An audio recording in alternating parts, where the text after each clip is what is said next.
Some very hilarious news is coming out from the Apple vs Samsung trial. The judge, Lucy Koh, said in court, and I quote, basically, she asked the Apple lawyer, Nick Wingfield, if he was smoking crack.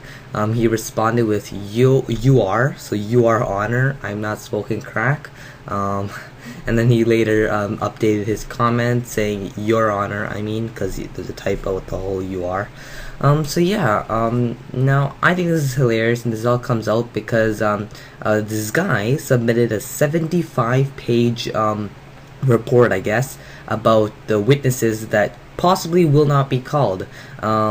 It's around, I think, with 29 witnesses in 8 hours of court time. Yeah, that's pretty significant. Yeah, so basically what this means is that Lucy does not expect, or rather want, this trial to go past its, estimated date. He asked the judge, for if he could allow one of the key witnesses, I guess, to testify, but she wasn't available this week, so she would have to postpone until next week, and Lucy did not want that, right? So yeah, I think it's actually hilarious to see this. From the looks of it, the judge really does not like Apple. I mean, she obviously doesn't like Samsung either, because what she's been saying to Samsung.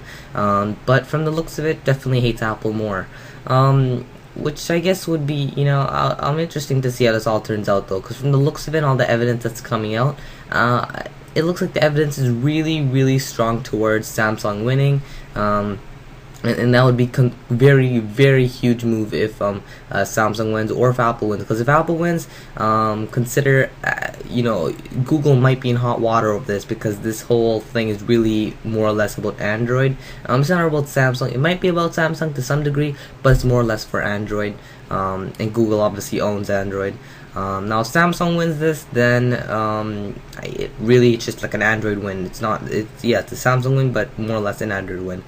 So either way, either way how this goes, it's either going to be hugely impacting the the mobile OS world, or we'll see how this all turns out. Because from the looks of it, a lot of patents that are coming up really shouldn't have been awarded to Apple, or Samsung rather, more or less Apple. So it's kind of interesting to see how this all plays out.